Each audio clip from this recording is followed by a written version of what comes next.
As a group of mothers and their supporters marched down Center Avenue in the Hill District Sunday, they carried with them the names and faces of loved ones lost.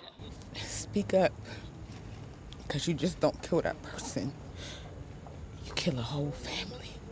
Dominique Brown's son was killed 2 years ago, his murder still unsolved. And a year later, she says her 10-year-old son, overcome with grief, died by suicide. I'm willing to bear my pain to help save even just one life. Along with that heart-wrenching pain of losing a child, the vast majority of mothers who marched Sunday share the frustration of having more questions than answers about the murders of their loved ones. We don't need no more sympathies, no more pat on the backs. We need justice. Put the guns down. Stop killing each other. Along with justice, the group says they want violence in their communities to end. You can't be loyal to the streets. You have to be loyal to humanity. To access the water can be very challenging for people have bad knees, bad backs, or have more extreme mobility issues. On the south shore of Moraine State Park, people used to have to access the lake like this. Trudging through muddy, murky water or crouching down via the concrete and rubber docks. It's plastic against plastic. It's called friction. But over the weekend, leadership Butler County, with a hand from park rangers, installed this brand new dock with a wheelchair accessible ramp and a trough system to place and steady the kayak or canoe before slipping into the boat from the sliding transfer bench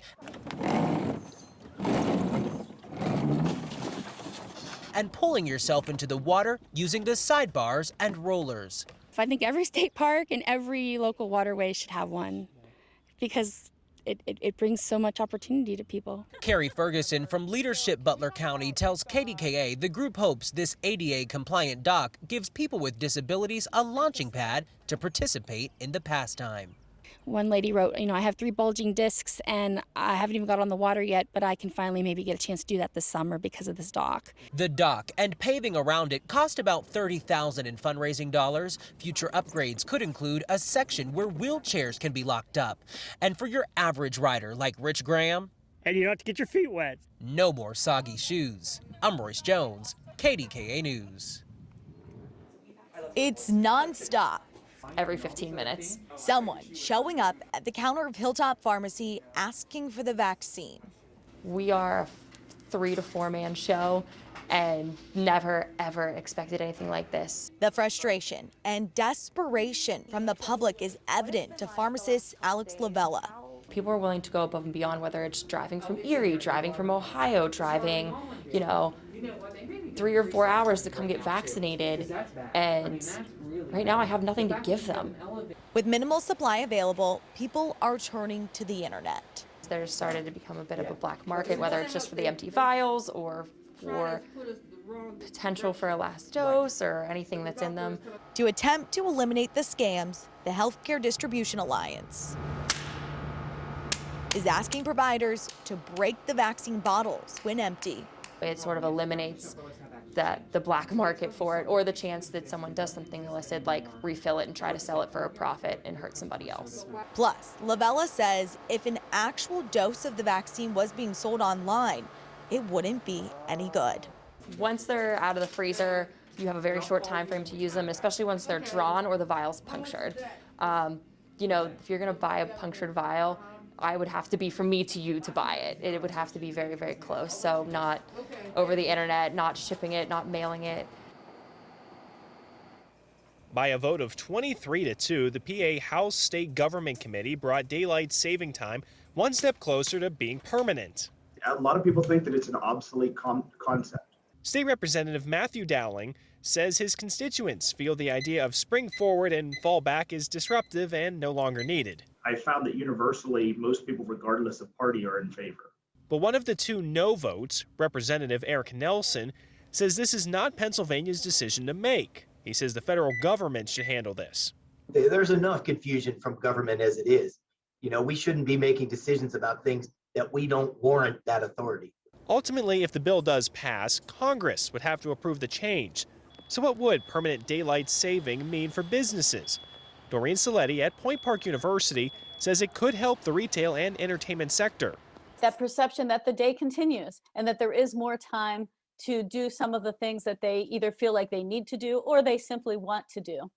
But the challenge would be when Pennsylvania is not in sync with neighboring states like Ohio or West Virginia. That could present some challenges to those organizations if they have close connections, ties to others in those surrounding states.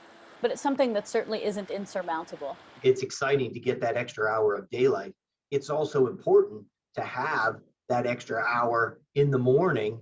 Representative Dowling says lawmakers are looking at how to deal with that challenge, but they are also wanting to give the people what they are asking for. It's something that our constituents want, and that's why we've moved it out of committee for consideration by the full House. Our assignment to hear voters' voices led us 30 miles west of Pittsburgh, past rows of campaign signs, into the political boxing ring, otherwise known as Beaver County. Beaver County has always been viewed as Beaver County goes, so goes the nation. A historic stomping ground for presidential candidates like John F. Kennedy, Hillary Clinton, Barack Obama, and Donald Trump. I don't know that Beaver County has changed that much. I know our political, who we vote for, has changed dramatically.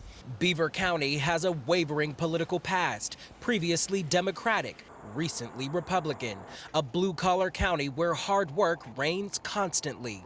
Rich traditions of trade and manufacturing, previously promising steel towns turned busy business hubs.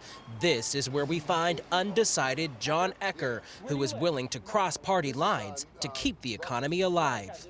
The economy's better with Trump. I know Biden's offering more toys, more money and stuff like that. Ernie and Kalina Sapola already voted. They chose Trump. For them, it's his bold attitude.